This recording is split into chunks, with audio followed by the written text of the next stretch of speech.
Nah, jadi orang-orang yang di dalam dunia ini banyak membaca bacaan-bacaan yang selamat di kubur, nah maka itulah persiapannya di alam kubur itu.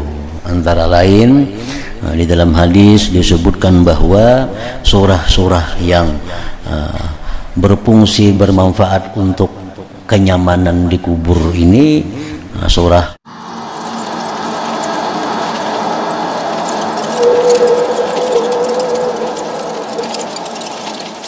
Rasulullah sallallahu alaihi wasallam bersabda, "Ma ra'aitu manzara illa wal qabru abza'u minhu." Artinya, tidaklah aku melihat pemandangan melainkan kuburan itu lebih mengerikan daripadanya. Pemandangan yang paling mengerikan adalah waktu kita melihat liang kubur. Nang semitir kali berapa itu pemandangan yang paling mengerikan, karena kita akan ditinggal di situ dalam keadaan yang sangat minim, pakaian seadanya, tidak ada bekal apa-apa, dan akan dikubur, akan ditinggalkan sendirian. Nah, itu pemandangan yang paling seram, pemandangan yang paling mengerikan. Umar bin Khattab radhiyallahu anhu berkata, kami keluar beserta Rasulullah sallallahu alaihi wasallam ke kuburan waktu beliau ke Mekah, lalu berjalan ke suatu pekuburan. Lalu beliau Rasulullah sallallahu alaihi wasallam duduk di samping suatu kuburan. Ada satu kuburan, duduk Rasulullah di sampingnya. Dan saya adalah yang terdekat di antara kaum dengan beliau. Di antara rombongan itu, aku yang paling dekat dengan Rasulullah. Maka beliau menangis. Nah, di hadapan kubur tadi menangis Nabi kita. Saya juga menangis. Melihat Nabi menangis, menangis juga Sayyidina Umar ini. Dan mereka juga menangis. Rombongan lain pun melihat Nabi menangis, menangisan juga. Lalu beliau bersabda, jar Nabi, haza qabru ummi Aminah binti Wahab. Ista'zantu rabbi bi ziyaratiha fa'adzina li. Fasta'zantu an astaghfira laha fa'abah. Alayya fa'adrakani ma yudrikul waladu minar riqqah. Artinya, ujar Nabi, kenapa aku menangis? Ini adalah kuburan ibuku Aminah binti Wahab. Ini kubur mamaku, ujar Nabi. Aku meminta izin kepada Tuhanku untuk berziarah kepadanya. Maka Allah mengizinkan bagiku. Diberi izin aku ziarah ke kubur ibuku. Lalu aku meminta izin kepadanya Allah untuk memohonkan ampunan baginya. Lalu aku hendak minta lawan Tuhan agar ibuku ini diampuni. Maka dia enggan mengizinkan. Allah kadang mengizinkan aku memintakan ampun kepada ibuku. Lalu aku mendapatkan apa yang didapatkan seorang anak daripada balas kasih. Itulah yang menyebabkan aku menangis. Kenapa? Karena kada diberi izin oleh Allah untuk memintakan ampun terhadap ibunda beliau itu. Nah, para ulama disebutkan di dalam kitab Syarah Muslim, kenapa Nabi kita kada diizinkan Allah memintakan ampun terhadap ibu beliau itu. Nah, di situ ada beberapa jawaban tentang orang tua Nabi ini. Jawaban yang pertama, orang tua Rasulullah sallallahu alaihi wasallam itu hidup di zaman patrah ngarannya. Zaman patrah itu zaman yang tidak ada diutus rasul. Zaman patrah zaman yang tidak ada diutus rasul. Nah, lalu terhadap orang-orang yang hidup di zaman patrah itu, di zaman yang belum ada diutus rasul itu, Allah berfirman di dalam Al-Quran, wa ma kunna mu'azzibin hatta nab'atsa rasulah. Dalam Al-Quran Allah berfirman, wa ma kunna mu'azzibin, dan kami tidak akan mengazab seseorang hatta nab'atsa rasulah, sehingga kami utus dulu rasul. Nah, kalau sudah diutus rasul lalu orang ini tidak beriman dengan rasul, mati, nah itu diazab oleh Allah. Nah, sedangkan orang tua Nabi kita ini hidup di zaman yang belum ada rasul. Nah, oleh karena itu orang-orang yang hidup di masa itu, wafat di masa itu disebut ahlil fatrah. Nah, orang ini selamat. Orang ini tidak diazab. Wa ma kunna mu'adzibin hatta nab'atsa rasulah. Nah, sedangkan istighfar itu ditujukan kepada ahli dakwah. Istighfar itu ditujukan kepada orang-orang yang sudah ada diutus rasul. Nah, kita boleh memintakan ampun kepada orang-orang yang mereka sudah ada rasul. Nah, sedangkan ibunda ayahanda Nabi ini itu hidup di zaman yang belum ada rasul. Jadi tidak ada perintah untuk memintakan ampun kepada mereka, karena mereka sudah dijamin tidak akan diazab oleh Allah Subhanahu wa ta'ala. Nah, itu jawaban yang pertama. Nah, kemudian ada lagi yang mengatakan bahwa orang tua Rasul itu, ibunda ayahanda Rasulullah Sallallahu Alaihi Wasallam itu dihidupkan oleh Allah. Nah, dihidupkan oleh Allah. Setelah dihidupkan oleh Allah, lalu mereka mengucap 2 kalimat syahadat. Nah, mengucap 2 kalimat syahadat, habis itu mereka dikembalikan lagi wafat. Nah, ini termasuk karamat, mukjizat bagi Nabi kita Sallallahu Alaihi Wasallam. Nah, jadi ini ibunda ayahanda Nabi ini orang yang sudah dihidupkan. Nah, mereka beriman kepada Nabi, beriman kepada Allah, habis itu dikembalikan wafat. Nah, ini cukup kuat dalil-dalilnya, dan banyak pendapat ini diikuti oleh para ulama-ulama. Bahkan ada hadis yang mengatakan demikian itu. Nah, kalau kita baca dalam ngarannya Maulid Azab, nah itu jelas. Wali walidayhi rabbu qad ahya kama qad ja'al hadithu qad ja'a hadza fil hadisi muaddada. Qad ja'a hadza fil hadisi wa ujida. Wali walidayhi rabbu qad ahya kama qad ja'a hadzal hadis wa ujida. Kedua orang tua Nabi itu dihidupkan oleh Allah. Dihidupkan oleh Allah sebagaimana telah datang berita ini dalam sebuah hadis yang kuat. Qad amana bihi haqqan pastaujaba kullan najati wa bil jinani takhallada. Nah, mereka itu beriman kedua-duanya, sebenar-benar beriman dengan Nabi. Nah, maka mereka pastilah selamat dan kekal di dalam surga. Fahuma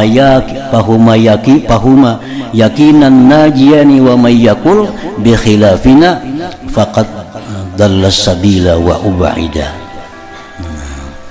Fahuma yakinan najiyani, kedua orang tua Nabi itu yakin selamat. Wa mayyakul bi khilafina, siapa yang berbeda pendapat dengan kami, dallas sabila wa ubaida, dia akan menjalani jalan yang sesat dan jalan yang dijauhkan. Nah, jadi jelas bahwa orang tua Nabi itu adalah diselamatkan tidak akan diazab oleh Allah Subhanahu wa taala. Karena apa? Karena satu, mereka itu hidupnya di zaman tidak ada rasul. Yang kedua, bahkan mereka dihidupkan dan beriman kepada Rasulullah sallallahu alaihi wasallam.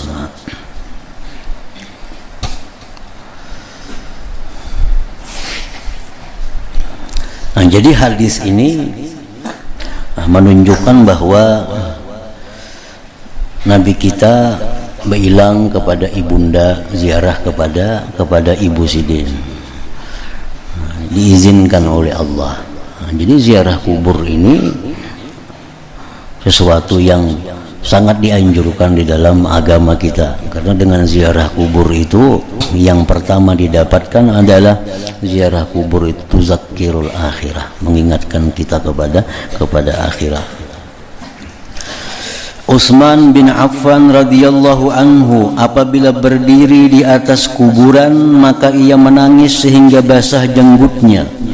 Maka ditanyakan tentang yang demikian dan dikatakan kepadanya, kamu ingat surga dan neraka lalu kamu tidak menangis, dan kamu menangis apabila kamu berdiri di atas kuburan.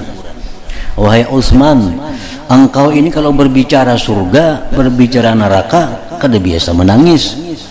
Tapi bila berdiri di parak kuburan, di samping kuburan, menangis. Maka Utsman bin Affan menjawab, aku mendengar Rasulullah sallallahu alaihi wasallam bersabda, innal qabra awwalu manazilil akhirah, fa inna ja minhu sahibuh fama ba'dahu aisaru minhu, wa illam yanju minhu fama ba'dahu asad. Rasulullah bersabda yang artinya sesungguhnya kubur adalah permulaan tempat-tempat akhirat. Kubur ini tempat pertama akhirat yang dimasuki oleh manusia adalah kubur. Maka jika penghuninya selamat daripadanya, maka apa yang sesudahnya itu lebih mudah daripadanya. Bila dikubur kita ini sukses, sesudahnya lebih inting.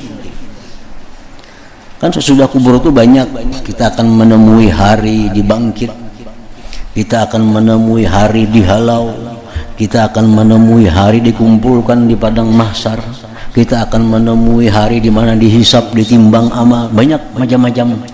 Nah, bila dikubur ini kita selamat, dikubur ini kita dapat kemudahan, nah selanjutnya lebih mudah.